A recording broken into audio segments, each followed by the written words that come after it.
अस्सलाम वालेकुम गाइस, कैसे हैं आप सब। उम्मीद है कि खैरियत से होंगे। आज की वीडियो में हम बात करेंगे न्यू बॉर्न इसेंशियल्स की। जब भी कोई बच्चा पैदा होता है तो ऑफ़ कोर्स हमें उसके लिए उसके आने से पहले बहुत सी चीज़ें प्रिपेयर करनी पड़ती हैं ताकि हम लोग उसके आने पे कम्प्लीटली रेडी हों। और हमेशा होना भी यही चाहिए कि आपको पहले से सारी प्रिपरेशन करके रखनी चाहिए, क्योंकि एंड टाइम पे जब हमें इमरजेंसी में चीज़ों की ज़रूरत पड़ती है तो तब सिचुएशन बहुत वर्स्ट हो जाती है और आपको समटाइम्स कुछ चीज़ें मिलती हैं, कुछ नहीं मिलती हैं। तो कोशिश करें कि हमेशा एटलीस्ट थर्ड ट्राइमेस्टर में अपनी शॉपिंग जो है वो बेबी की आप कंप्लीट कर लें। उसमें कुछ बेसिक चीज़ें हैं जिनके बारे में मैं आपको बताऊंगी कि जो ज़रूरी हैं न्यू बॉर्न के लिए, और वो चीज़ें जो मैंने यूज़ की और जो नहीं यूज़ की वो भी मैं आपको बताऊंगी ताकि आपको आइडिया हो जाए कि उनका लेना जो है वो वर्थ इट है या नहीं है। सबसे पहले मोस्ट इम्पॉर्टेंट चीज़ जिसकी हम बात करेंगे जो बहुत ही ज़रूरी है वो है बेबी फीडर। ये फीडर आपको नज़र आ रहा है, ये वैक्यूम थर्मस फ्लास्क फीडर है। इसके बारे में मैं आपको अलग से कभी डिटेल में जो है वो वीडियो बना के दिखाऊंगी। ऑफ कोर्स जब बच्चा न्यू पैदा होता है तो तब बिल्कुल इतने से साइज़ का जो फीडर है वो उस टाइम हॉस्पिटल वाले आपको कहते हैं कि आप लें, तो वो वाले फीडर्स भी हमने लिए। और उसके बाद जो है हमने जब बच्चा थोड़ा सा बड़ा हो जाता है तो फिर आपको स्विच करना पड़ता है, तो इसलिए अच्छा है कि आप फीडर्स अगर इनिशियली एक छोटा फीडर ले लें क्योंकि वो उस टाइम ज़रूरत पड़ता है, और अगर आप लेटर ऑन आपको स्विच करना पड़े तो आप 2-3 डिफरेंट साइजेस के भी फीडर ले लें। ये फीडर जो है इसका फ़ायदा और प्लस पॉइंट ये है कि ये इसमें आप जो है वो जैसे कॉफ़ी मग्स होते हैं उसमें आप जो भी चीज़ डालते हैं वो गर्म रहती है, तो इसी तरह इसमें भी आप जब दूध डालेंगे तो वो अगर गर्म है तो वो गर्म रहेगा और अगर ठंडा है तो वो ठंडा रहेगा। आपको बार बार गर्म करने की ज़रूरत नहीं पड़ती। ख़ास तौर पर सर्दियों में ये बहुत ही ज़्यादा यूज़फुल है। इसके बारे में मैं सेपरेट भी किसी दिन आपको बताऊँगी। बहरहाल ये फीडर आपका बहुत ज़्यादा ज़रूरी है, न्यू बॉर्न की बेसिक नेसेसिटी है। उसके अलावा जो एक बहुत इम्पॉर्टेंट चीज़ है जो आपके पास होनी चाहिए वो है डाइपर्स। डाइपर्स आपको हमेशा जो है वो अपने पास ले के रखें। आपको जो भी ब्रांड पसंद है, आपको जो भी ब्रांड अच्छा लगता है उसके डाइपर्स आप ले के रखें। ये पैम्पर्स के डाइपर्स हैं जो न्यू बॉर्न के हैं जो हमने ले के रखे हुए हैं, और ये 3 to 7 kg तक के बच्चे के लिए जो है वो यूज़फुल है। इवन न्यू बॉर्न से लेकर आप आगे लेटर ऑन कुछ मंथ्स के लिए भी इनको आप यूज़ कर सकते हैं। उसके अलावा डाइपर्स अगर हैं तो उनके साथ एक बहुत ही ज़रूरी चीज़ है कि आप डाइपर्स को डिस्कार्ड करने के लिए आप जो है वो कोई शॉपिंग बैग्स या इस तरह के बैग्स अपने पास ज़रूर रखें, क्योंकि ऐसे डाइपर को रैप करके फेंकना, स्मेल भी उससे बहुत ज़्यादा आती है और वो वैसे गंदगी फैलती है। तो इस तरह के जो है वो मैंने लिए हुए होते हैं छोटे छोटे बैग्स जिनमें मैं टाइम टू टाइम डाइपर को डिस्कार्ड करती रहती हूँ। ये डायपर इससे बड़े आराम से आप इनको डिस्कार्ड कर देते हैं और कोई गंद भी नहीं फैलता। उसके अलावा हम फर्दर अगर बात करें तो थर्मोमीटर एक ऐसी चीज़ है जो आप के पास हमेशा होनी चाहिए। एज एन अडल्ट भी आपके पास होनी चाहिए, और अगर आपके घर में छोटा बच्चा है तो ये बहुत ही ज़रूरी है, क्योंकि टाइम टू टाइम आपको हम सबको फीवर और ऐसी चीज़ें होती रहती हैं। तो वैसे भी आपको न्यू बॉर्न का टेम्परेचर, समटाइम्स न्यू बॉर्न जब होता है तो मदर्स को पता नहीं चलता, उन्हें लग रहा होता है कि गर्म है अभी बहुत ज़्यादा या इसका सर गर्म है। तो आपके पास थर्मोमीटर होगा तो आप इजीली जो है वो उसका टेम्परेचर चेक कर लेंगे और आपको फिर पता चल जाएगा कि उसको कोई टेम्परेचर है भी या नहीं, या वो जस्ट आपको लग रहा है। उसके अलावा ये एक बहुत ही ज़रूरी चीज़ है जो जिस के थ्रू आप बच्चे के नोज़ को क्लीन कर सकते हैं। ये सक्शन पंप है, इससे नोज़ को क्लीन करने में हेल्प मिलती है। हमने जब भी नोज़ को क्लीन करना हो तो हम इस तरह से इसको प्रेस करके बेबी के नाक में रख के इसको यूँ छोड़ते हैं तो वो सक कर लेता है सारा जो भी उसके अंदर स्टफ्ड होता है मटेरियल।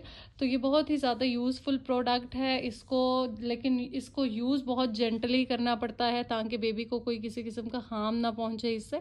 लेकिन मैं इसको 100% रिकमेंड करूंगी, बिकॉज मेरे केस में मुझे ये बहुत ही ज़्यादा यूज़फुल प्रोडक्ट लगी है। बिकॉज छोटे बेबी के नोज़ को क्लीन करना भी एक बहुत बड़ा टास्क होता है। उसके नॉस्ट्रल्स बहुत छोटे होते हैं, उसके लिए ये पंप बेस्ट है। उसके अलावा अगर हम कुछ और प्रोडक्ट्स की तरफ आएँ तो ये है नेल कटर। सो नेल कटर भी छोटे बेबी के लिए आपको उसी के साइज़ का नेल कटर लेना ज़रूरी है, बिकॉज़ इससे बड़े जेंटली जो है वो नेल्स कट हो जाते हैं। सो एक नेल कटर आपके पास होना चाहिए।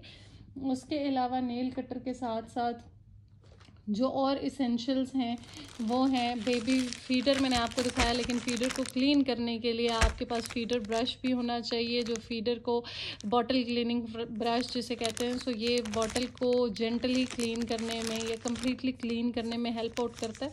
सो इसलिए आपको ये ब्रश भी लाजमी लेना है। उसके अलावा मैं आपको सजेस्ट करूँगी कि आप ग्लास के फीडर्स या तो लें और या फिर इस तरह का फीडर ले लें, क्योंकि प्लास्टिक का फीडर्स का यूज़ मत करें। प्लास्टिक का फीडर जो है उसमें स्मेल भी जल्दी आ जाती है, वो इतना जेंटली साफ़ भी नहीं होता। लेकिन ग्लास फीडर्स सबसे बेस्ट हैं कि और उनको वॉश करने का तरीका भी ये है कि आप उनमें लिक्विड लेमन मैक्स लें या लिक्विड कोई भी जो क्लेंजर है वो लें और उसके अंदर वो डाल के गर्म पानी डालें आप और उससे साफ़ करें तो सेकंड्स में आपका फीडर जो है वो चमक जाता है। इसी तरह ये वैक्यूम फ्लास्क वाला जो मैंने कहा आपको, ये भी जो है बड़े इजीली साफ़ भी हो जाता है और इसमें फीडर से किसी किस्म की स्मेल भी नहीं आती है।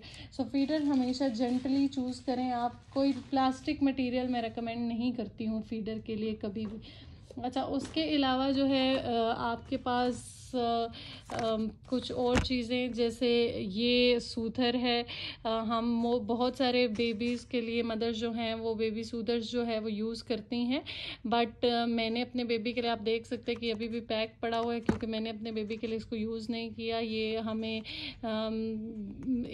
मतलब मेरी सिस्टर इन लॉ ने ले तो वो आई थी, बट मैंने इसको अपने बेबी के लिए यूज़ नहीं किया, बिकॉज आई थिंक बेबी इसके बगैर भी बड़ा काम एंड जो है वो सुकून में रहता था हमेशा। सो हमें इसकी कभी ज़रूरत नहीं पड़ी और ना मैं उसको हैबिचुअल करना चाहती थी इसका, इसलिए मुझे जब इसकी ज़रूरत नहीं पड़ी तो मैंने इसको यूटिलाइज़ किया भी नहीं है। उसके अलावा जो है ये आपको सेफ्टी पिन्स जो हैं वो बहुत सारे लोग इनको ख़रीदते हैं, लेकिन ये भी आप देख सकते हैं कि ये पैक उसी का उसी तरह पड़ा हुआ है। बिकॉज़ मैंने ये हमने जब शॉपिंग की थी तो हमने शॉपकीपर को कहा था कि जो जो एसेंशियल्स हैं हमें बताएं, तो उसने ये भी बताई थी। हमने ले तो ली थी, बट इसमें आपको ये ख़तरा होता है कि ये मोस्टली जब बेबी को रैप करते हैं इनिशियली तो उसके लिए ये यूज़ होती हैं, बट इसमें ये ख़तरा होता है कि कभी ये ना हो, अल्लाह ना करे, पिन खुल ना जाए और बच्चे को लग ना जाए, तो इसके बगैर भी बेबी अच्छे से रैप हो जाता है। सो इसलिए हमें इसकी कभी ज़रूरत नहीं पड़ी। सो ये उसी तरह रैप ही है अभी तक। उसके अलावा जो बेसिक चीज़ें हैं कुछ, जैसे लोशन आ गया, शैम्पू आ गया हमारे पास, या जो है वो बॉडी वॉश आ गया, ये वो चीज़ें हैं जो बहुत ही ज़्यादा ज़रूरी हैं। इसी तरह हमारे पास ऑयल आ गया। सो वैसे बहुत से कंट्रीज़ में जॉनसन्स की प्रोडक्ट्स पे जो है वो बैन भी लगा हुआ है, बट मैंने जॉनसन्स की प्रोडक्ट्स को यूज़ किया है। सो मुझे कोई ऐसे इतना मेजर इफ़ेक्ट नहीं लगा इनका, बट आई थिंक इससे बेटर प्रोडक्ट्स भी हैं मार्केट में। सो आप अगर इससे बेटर प्रोडक्ट्स भी लेना चाहें तो आप ले सकते हैं। बहरहाल मैंने अपने बच्चे के साथ जो है वो जॉनसन्स की प्रोडक्ट्स ही यूज़ की हैं। हाँ, मैं शैम्पू और मैं जो बाथर है वो हमेशा, बॉडी वॉश जो है वो जॉनसन्स का ही यूज़ किया है मैंने।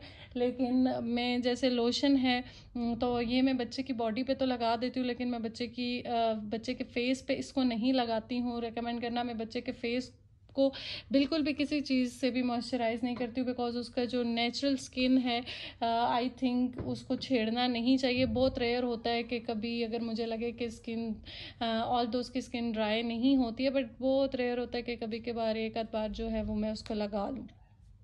उसके बाद जो है ये ऑयल है, ये हमने ख़रीदा हुआ तो है, बट इसको भी मैंने यूज़ नहीं किया ज़्यादा, बिकॉज़ हम लोग जो घर के बना हुआ ऑयल है जिसको ख़ुद हम लोगों ने बनाया था, कैस्टर ऑयल, आलमंड ऑयल, देसी घी, सरसों का तेल, इस तरह की कुछ प्रोडक्ट्स डाल के बनाया था, तो हम वही यूज़ करते रहे हैं। इस ऑयल को हमने यूज़ नहीं किया, बट ये इस सेट में हमने ख़रीदा ज़रूर था इसके साथ। सो ये वैसे का वैसे ही पड़ा हुआ है। अच्छा, उसके अलावा जो है ये आपको बेबी पाउडर नज़र आ रहा होगा। सो ये बेबी पाउडर भी हमने परचेज़ तो किया था। लेकिन इसको भी मैंने इनिशियली शायद 1-2 बार ही यूज़ किया था। उसके बाद जो है डॉक्टर्स ने हमें मना किया था कि किसी भी किस्म का पाउडर जो है वो बच्चे के लिए यूज़ ना करें, बिकॉज़ स्पेशली अगर वो उसमें किसी भी किस्म के का फ्रेगरेंस है तो वो उसको अवॉइड करें, बिकॉज़ बच्चे जो हैं उनकी स्किन बहुत ज़्यादा सेंसिटिव होती है, सो वो एलर्जी भी कॉज कर सकते हैं। सो ये भी बॉटल उसी तरह पड़ी हुई है, इसको भी मैंने यूज़ नहीं किया है ज़्यादा। बेबी पाउडर जो हैं उनको हम अवॉइड ही करते हैं। उसके अलावा जो एक बहुत इम्पॉर्टेंट चीज़ है वो है ये hand sanitiser. So hand sanitiser मैं हमेशा अपने पास रखती हूँ, बिकॉज़ समटाइम्स आप जब भी बेबी के पास जाएं तो हमेशा हैंड्स को सैनिटाइज़ करके जाएं। ये बहुत ही ज़्यादा ज़रूरी है, बिकॉज़ बेबीज़ जो हैं वो बड़े क्विकली जर्म्स से इफ़ेक्ट हो सकते हैं। सो कोशिश करें कि बेबीज़ के पास जब जाएं तो हैंड्स को सैनिटाइज़ करके आप जाएं, इसके बगैर बच्चों के पास ना जाएं।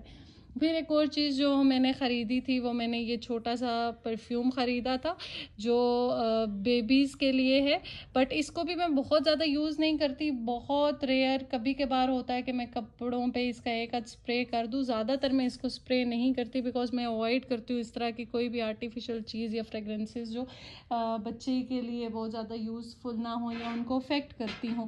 सो आप इसको ख़रीद बेशक लें, इसका कोई ऐसा मुझे इतना कोई साइड इफ़ेक्ट नहीं लगा, बट मैं फिर भी रिकमेंड करूँगी कि बहुत ज़्यादा इसको यूज़ ना करें। उसके अलावा जो है बहुत ही ज़रूरी चीज़ जो न्यू बॉर्न के लिए है वो है हमारे पास नेबुलाइज़र, बिकॉज़ न्यू बॉर्न्स जब पैदा होते हैं तो आपने ये ऑब्ज़र्व किया होगा कि उनका जो कंजेशन का प्रॉब्लम है उनको बहुत ज़्यादा होता है।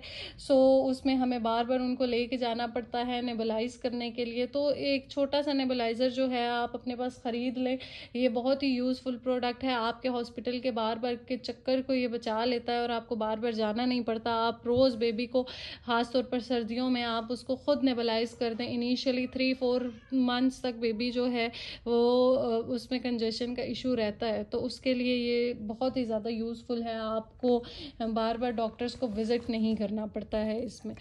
अच्छा, इसके साथ साथ जो एक और बहुत ज़्यादा इम्पॉर्टेंट चीज़ है जो डायपर्स के साथ साथ यूज़फुल चीज़ है वो है ये चेंजिंग शीट। सो चेंजिंग शीट हमेशा एक अच्छी क्वालिटी की ले लें। अगर 1 या 2 भी आप ख़रीद लेते हैं तो वो इनफ है, वो आपकी लॉन्ग टाइम के लिए चल जाती हैं। सो आपको बार बार चेंजिंग शीट्स लेने की ज़रूरत नहीं पड़ती। इस पर आप बेबी को रखें, आराम से उसका डायपर जो है वो चेंज करें आप, और जो है ये वॉशेबल है, सो ये आराम से साफ़ हो जाती है और ये इफ़ेक्ट नहीं होती। सो अच्छी क्वालिटी की लेना बहुत ही ज़्यादा ज़रूरी है। उसके अलावा जो है आपके लिए बेब या जो नैपकिन्स हैं वो लेना बहुत ज़्यादा ज़रूरी हैं, या फेस टॉवल जिन्हें कहते हैं, बिकॉज़ बेबी को आप जब भी फीड करवाएं आपको फेस टॉवल्स की, नैपकिन्स की या बिब की ज़रूरत होती है। सो मैंने फेस टॉवल्स भी लिए हुए हैं और मैंने बिब वगैरह भी लिए हुए हैं। सो जो मैं टाइम टू टाइम दोनों को यूज़ करती रहती हूँ इसको। उसके अलावा जो एक और इम्पॉर्टेंट चीज़ है वो है बेबी वाइप्स। सो आप देख सकते हैं कि मैंने कोई बहुत ज़्यादा एक्सपेंसिव बेबी वाइप्स जो है वो नहीं लिए हुए, और इसका रीज़न ये है कि मैं बेबी वाइप्स को अवॉइड करती हूँ, बिकॉज़ डॉक्टर्स जो हैं, हमारे बेबी को रैशेस का इशू शुरू में बहुत ज़्यादा था। सो हमें हर डॉक्टर ने हमेशा यही कहा कि आप बेबी वाइप्स का यूज़ ख़त्म कर दें, बिकॉज़ इनमें केमिकल्स होते हैं और ये बच्चों की स्किन के लिए, ये उनकी स्किन बहुत सेंसिटिव होती है और ये उनकी स्किन के लिए इतने ज़्यादा इफ़ेक्टिव नहीं है। सो जितना हो सके अवॉइड करें। सो ये मैंने फिर भी एक आध पैक रखा होता है कि बहुत रेयर कहीं जाना पड़े और इमरजेंसी में यूज़ करना पड़े तो ये कर लें, वरना मेरी कोशिश यही होती है कि बेबी को हमेशा वॉश कर दिया जाए, जिससे वो बीमार भी नहीं होता बेबी और उसमें किसी किस्म के रैशेस का ख़तरा भी नहीं होता। उसके अलावा एक और बहुत यूज़फुल चीज़ वो है ये हैंगिंग्स। सो ये क्लिप्स आप बेबी को, आपको पता है कि छोटे छोटे कपड़े होते हैं, सो उनको आप बड़ी जो तार वगैरह है उस पर आप डालें तो वो गिर जाते हैं बार बार। सो उसके लिए बहुत ही ज़्यादा यूज़फुल प्रोडक्ट है। इसमें आपको इस तरह नीचे बहुत सारे ये क्लिप्स नज़र आते हैं। सो ये क्लिप्स में आप उनकी सॉक्स, बिब वगैरह, नैपकिन या उनके कपड़े छोटे छोटे ही होते हैं तो वो आप सब इसमें जो है वो हैंग कर सकते हैं और वो सेफ़ रहते हैं, वो गिरते नहीं हैं बार बार। उसके अलावा कुछ छोटी मोटी इंपॉर्टेंट चीज़ें हैं जो न्यू बॉर्न के लिए आपके पास होनी ज़रूरी हैं। उसमें सबसे पहली चीज़ ये सेलाइन ड्रॉप्स आ जाते हैं। सो कंजेशन के इशू के लिए ये सेलाइन ड्रॉप्स बहुत ज़रूरी हैं। आप जब भी बेबी के नोज़ को क्लीन करें, रोज़ एटलीस्ट एक दफ़ा ये सेलाइन ड्रॉप्स उसके नॉस्ट्रल्स में डाल दें, ताकि जो है वो उसका नोज़ ईज़िली क्लीन भी हो जाएगा और उसके अलावा जो है उसको कंजेशन का इशू भी नहीं होगा इससे। उसके अलावा जो है कॉलिक ड्रॉप्स बहुत ज़्यादा ज़रूरी हैं। डाइगेस के भी लोग यूज़ करते हैं, ये भी ड्रॉप्स हैं। सो बेबीज़ को, न्यू बॉर्न्स को जो है वो पेट दर्द का इशू जो है वो रहता है, अक्सर औकात होता रहता है। सो उसके लिए ज़रूरी है कि आपके पास कोई ऐसी चीज़ हो जिससे उन्हें क्विक रिलीफ मिले। तो ये कॉलिक आपके पास ज़रूर होने चाहिए। उसके अलावा जो है ये पैनाडोल आपके पास होनी चाहिए। सो पैनाडोल जो है ये भी बहुत ज़रूरी है बेबीज़ के लिए, बिकॉज न्यू बॉर्न्स के लिए आपको इतना ज़्यादा मेडिसिन को यूज़ नहीं करना चाहिए। बट बेबी जब कुछ मंथ्स का हो जाता है तो आप इसके 1-2 ड्रॉप्स जो है वो बेबी को दे सकते हैं। इससे बड़े क्विकली बेबी को टेम्परेचर वगैरह से रिलीफ मिल जाता है। उसके अलावा इसके साथ साथ ड्रॉपर बहुत ज़्यादा ज़रूरी है, बिकॉज ड्रॉपर के साथ आप हमेशा बेबी को मेडिसिन दें। न्यू बॉर्न को कभी भी आप स्पून के साथ जो है वो मत दें मेडिसिन, बिकॉज उनको हम ड्रॉपर के साथ जस्ट 1-2 ड्रॉप्स देते हैं। तो इसलिए ड्रॉपर का होना भी बहुत ज़्यादा ज़रूरी है। उसके अलावा जो एक बहुत इम्पॉर्टेंट चीज़ है वो है, बहुत ज़्यादा इम्पॉर्टेंट तो नहीं है, लेकिन अगर आप खैर ख़रीदना चाहते हैं तो आप ख़रीद सकते हैं। आप ये देख सकते हैं कि मैंने छोटे छोटे हैंगर्स इस तरह से बेबी के लिए लिए हुए हैं। सो इन हैंगर्स का फ़ायदा ये है कि आपके बेबी के छोटे छोटे कपड़े, जब बेबी आता है तो हमें समझ नहीं आती है कि हम उनको कहाँ रखें और कहाँ संभालें। सो वो इतने छोटे होते हैं कि उनको आप तय करके भी रखें तो वो बार बार खुल जाते हैं। तो ये इनका बहुत फ़ायदा होता है। ये बेबीज़ के लिए ही हैं, तो आप अपने बेबीज़ के कपड़ों को इनमें हैंग करके रख दें। मैं जब इनको ख़रीदने गई थी तो मुझे इतने ज़्यादा कलर्स में ये नहीं मिले। ये कलर था तो मैंने ले लिए, लेकिन आपको ये डिफरेंट कलर्स में, मल्टीपल कलर्स में मिल जाते हैं। तो ये बहुत प्यारे भी लगते हैं और कपड़े भी जो है वो सिमट जाते हैं। उसके अलावा जो है ये नेब्रा के ड्रॉप्स हैं। सो नेब्रा के ड्रॉप्स आपने देखा होगा कि अक्सर न्यू बॉर्न में ये इशू होता है कि उनकी आइज़ जो हैं वो, उनमें घन जमा हो जाता है और वो बच्चे खोल नहीं पाते, और उसकी वजह से जो है मदर्स अक्सर परेशान हो जाती हैं। तो नेब्रा के ड्रॉप्स डॉक्टर्स रेकमेंड करते हैं हमेशा, क्योंकि वो इतनी कोई टेंशन की बात नहीं होती। उनके डक्ट्स बेसिकली ब्लॉक हो जाते हैं। सो उनके लिए आप एक मसाज करते हैं और साथ में अगर आप ये ड्रॉप्स डालते हैं तो बेबी की आइज़ जो हैं वो क्लियर हो जाती हैं और किसी किस्म का कोई इशू नहीं रहता। सो ये वो बेसिक प्रोडक्ट्स थी जो एक न्यू बॉर्न के लिए ज़रूरी हैं। आपके पास ये सारी बेसिक प्रोडक्ट्स जो हैं वो होनी चाहिए। कोशिश करें कि बेबी के आने से पहले पहले आप ये सारी चीज़ें ले लें, बिकॉज जब बेबी आ जाता है तो उसके बाद आपको इन सब प्रोडक्ट्स की किसी भी टाइम जो है वो ज़रूरत पड़ सकती है। उसके अलावा बेबी के कपड़े जो आप हैं वो तो सब ले ही लेते हैं, लेकिन आप उसके साथ साथ बेबी के लिए टॉवल वगैरह और बेबी का इलेक्ट्रिक स्विंग ज़रूर ले लें। बिकॉज़ मैं हमेशा इलेक्ट्रिक स्विंग को प्रेफर करती हूँ, बिकॉज़ इलेक्ट्रिक स्विंग से ये होता है कि वो ऑटोमेटिक चलता रहता है और मदर्स जो हैं वो मदर्स जो शुरू से टेंशन में आ जाती हैं कि बच्चे को कैसे संभालें या बच्चा सो नहीं रहा, तो अगर आप उसकी आदत डाल देते हैं तो बच्चा जो है वो आराम से उसमें सोया रहता है और शुरू से वो उसका यूज्ड हो जाता है। अगर आपने स्विंग का रिव्यू देखना है ऑटोमेटिक इलेक्ट्रिक स्विंग का, तो वो भी सेपरेट वीडियो जो है वो पड़ी हुई है मेरे चैनल पे, आप वो भी देख सकते हैं। और आज की वीडियो में बस इतना ही। अगर नेक्स्ट वीडियोस में मिलेंगे किसी और टॉपिक के साथ, तब तक के लिए अल्लाह हाफिज़। अगर आपको कोई ये वीडियो अच्छी लगी हो तो इसको लाइक कीजिए और चैनल को सब्सक्राइब कीजिए। अल्लाह हाफिज़।